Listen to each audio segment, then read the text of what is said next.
At my cousin's wedding, I gave a toast everyone would remember.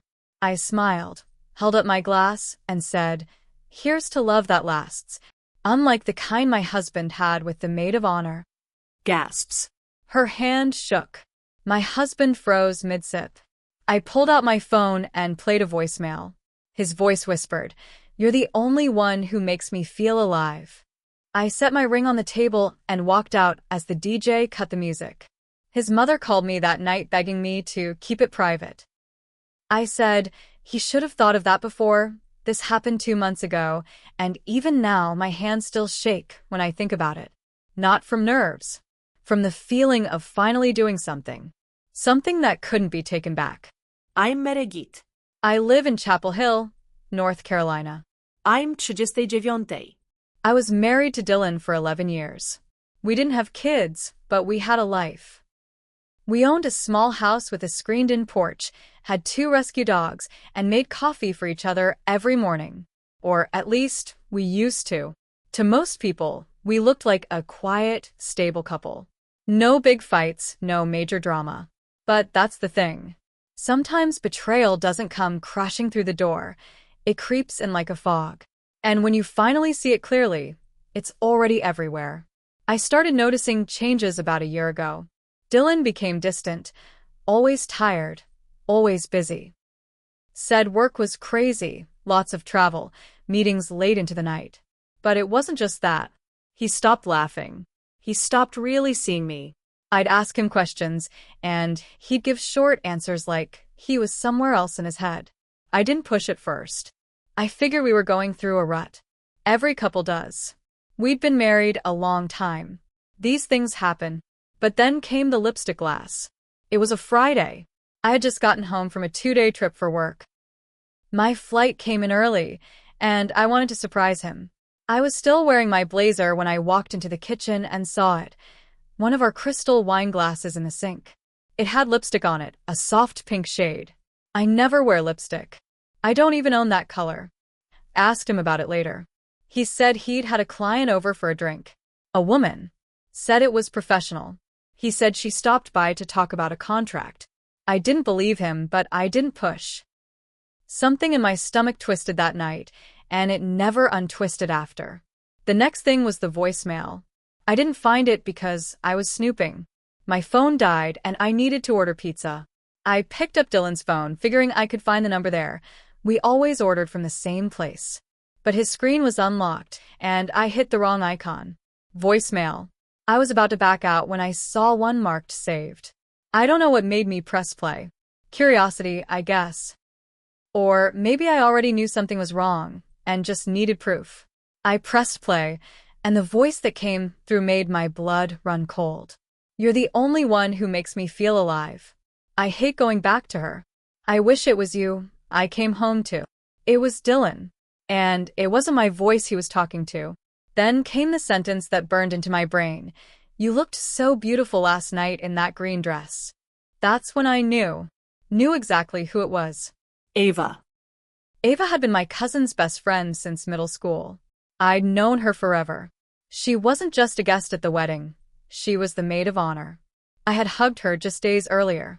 She had sent me a message on Instagram not long ago, telling me how lucky I was to have someone like Dylan.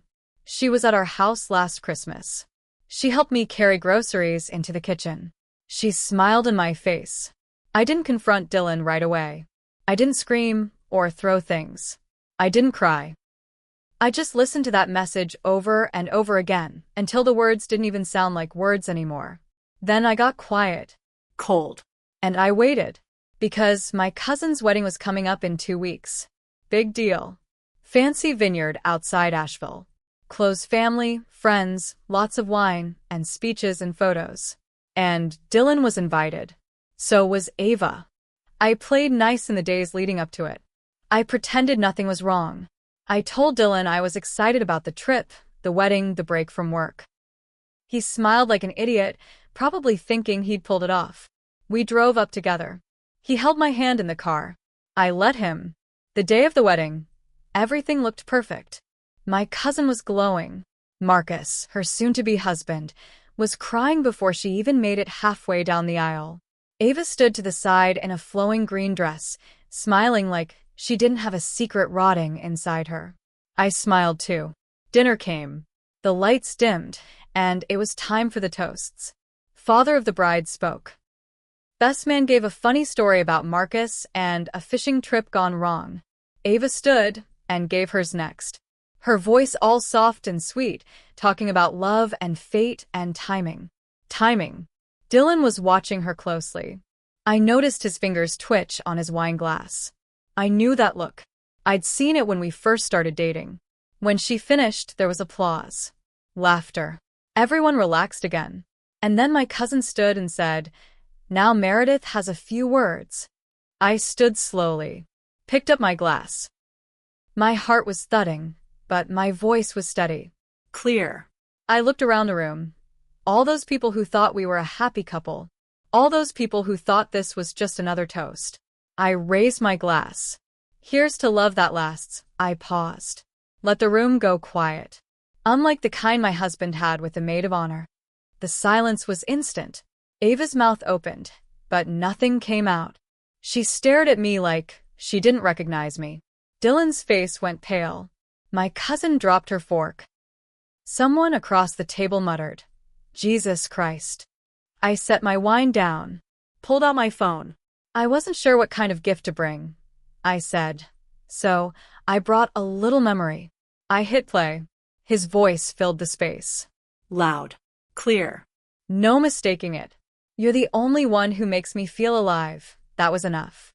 I didn't need to play more. I took off my ring. I didn't toss it.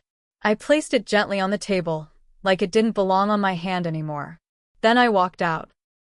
Behind me, I heard chairs scraping. Someone shouted. Glass shattered. And then, silence again. I didn't look back. That night, his mother called me. "Meredith, please. I'm begging you.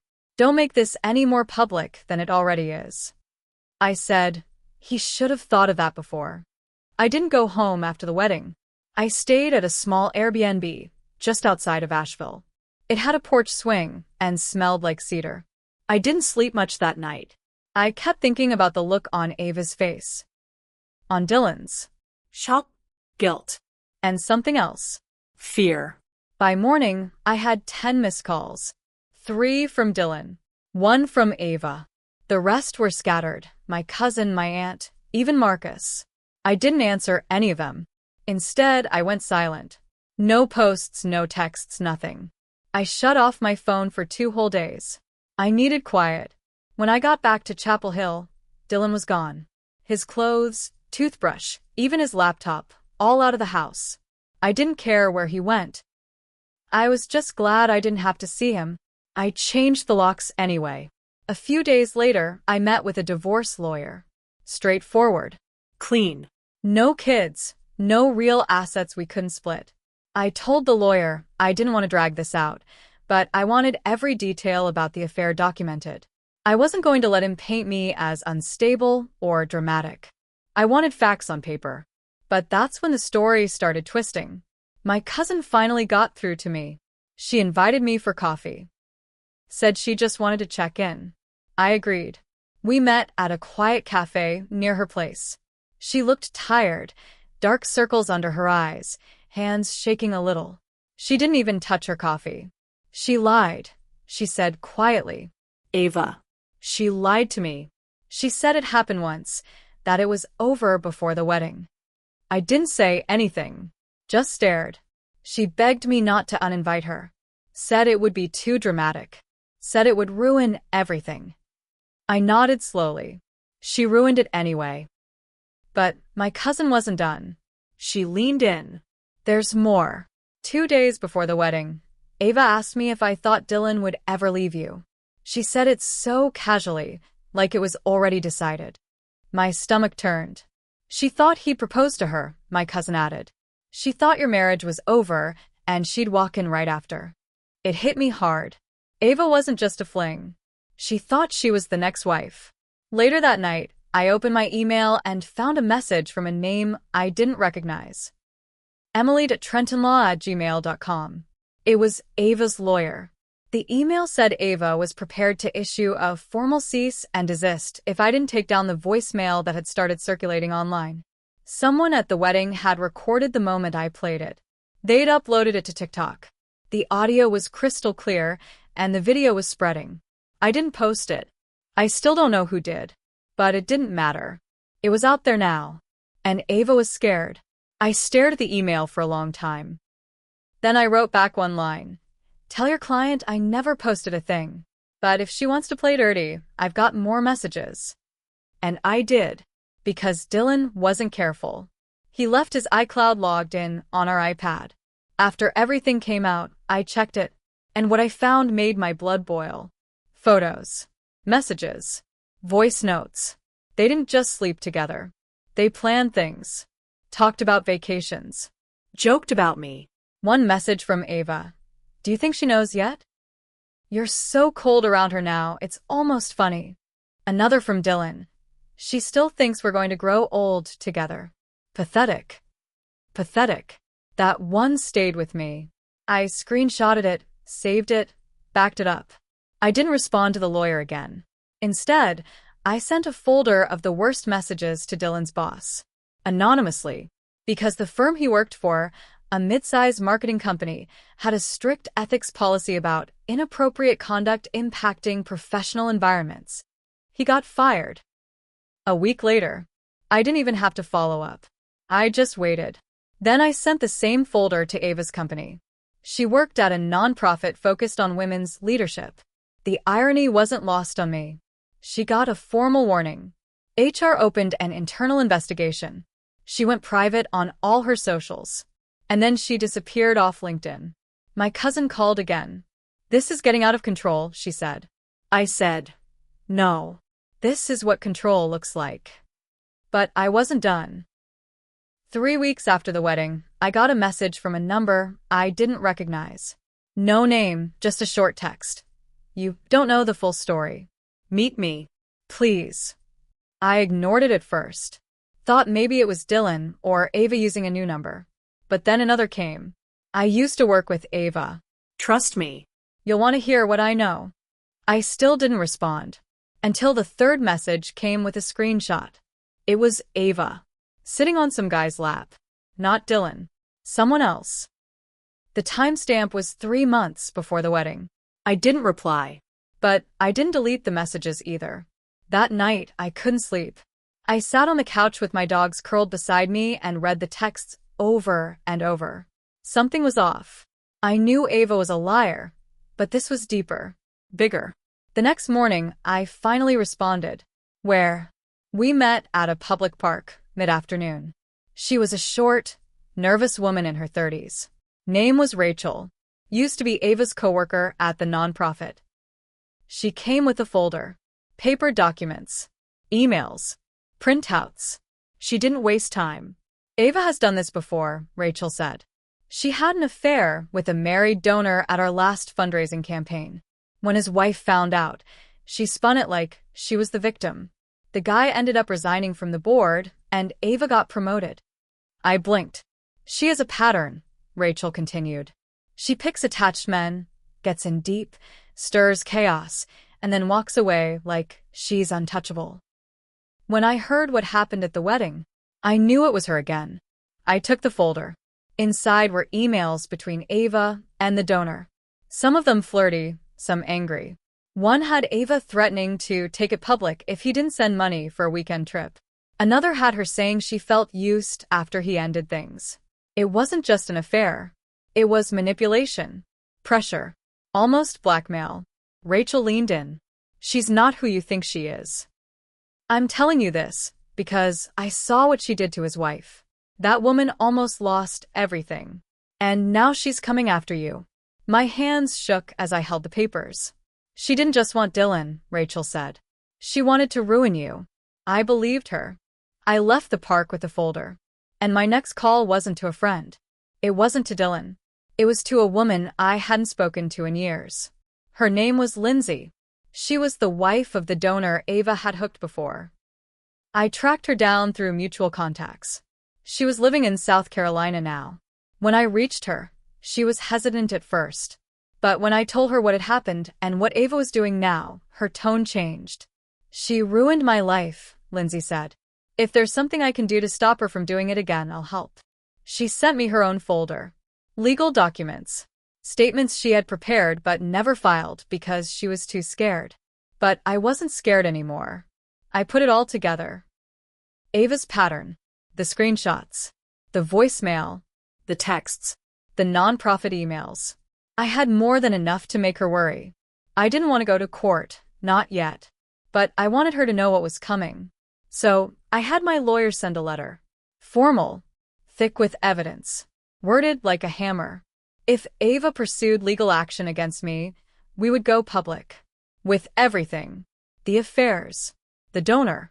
The threats. The manipulation. I didn't hear from her after that. But Dylan showed up on my porch 2 days later. Sweating. Pale. He looked nothing like the man I used to love. He tried to play it cool at first. "We need to talk," he said. I didn't move. Just looked at him through the screen door. He sighed. "Look, I made mistakes. But you humiliated me." I opened the door just enough to speak. "You slept with someone who stood next to me while I picked out tablecloths for our anniversary party," I said. "You don't get to play the victim." He swallowed hard. "She's turning on me," he said. "Says I used her. She's threatening to say I harassed her at work. Meredith, I could lose everything." I didn't feel pity. I felt rage. "Then maybe," I said, "you should have thought of that before." Dylan kept standing there like I owed him something. Like I was supposed to open the door wider, let him in, give him shelter from the storm he helped create. But I didn't. "I'm not helping you," I said. "You're on your own." His voice cracked. "She's lying about me now, Meredith. She told my old boss I stalked her. That I threatened her. I never did any of that." I crossed my arms. "You were cheating on your wife with her. You made your bed. Now lay in it." He didn't like that. His face twisted. "So you're just gonna watch me fall apart?" I nodded. "Yep." And I shut the door in his face. He stood there for a few seconds. Then he kicked my porch rail hard enough to knock the paint loose. My dog started barking, and I watched him storm off down the driveway like a child who'd just been told no for the first time in his life. That was the last time I saw him. But I wasn't done yet. Remember the wedding video that got posted online? The one with the voicemail? It had been picked up by one of those wedding drama TikTok accounts. At first it was just a viral clip. But then someone pieced it together with Ava's Instagram, Dylan's LinkedIn, and details from the nonprofit. And then it spread. In 2 weeks, Maid of Dishonor was trending. Someone made a deep dive video. People dug up Ava's vacation pictures. One of her flings posted screenshots of texts she sent him while still with Dylan. Another guy from her college days shared a story about how she ghosted him after he paid her rent. It snowballed. And then it caught real attention. A podcast that specialized in workplace scandals reached out to me. They wanted the full story. I said no at first. I didn't want to be famous for my marriage blowing up. But after a few more days of watching Ava lie online, saying she was targeted, bullied, exploited by jealous women, I changed my mind. I went on the podcast. I brought receipts. I didn't scream or cry or curse. I just told the truth. Calm. Cold. Clear. I found out my husband was cheating with the maid of honor at my cousin's wedding. I exposed him in front of 120 people. Then I found out he wasn't her first victim. And probably won't be the last. The episode went viral. Millions of listens. Thousands of shares. Ava went offline the next day. 2 weeks later, she resigned from her job. Quietly. No goodbye post. No statements. Dylan didn't get another job in marketing. Not with what was out there now. His name was tied to every scandal headline. Every podcast comment thread. I heard he moved in with his brother in Greensboro. Working part-time under a fake name at a warehouse. Ava moved out of state. Florida, maybe. Someone saw her working at a bar, pouring drinks like none of it ever happened. And me? I sold the house. Used the divorce settlement to move to a small place in Asheville. It's quiet. It's mine. I wake up every morning with no one lying next to me and feel nothing but peace. Do I regret what I did? No. I don't regret exposing the truth. I don't regret leaving that ring on the table. I don't even regret going public with the voicemail. But I do regret not listening to my gut sooner. I regret letting things go too long just because they were quiet. I regret thinking someone who could lie that easily was still worth saving.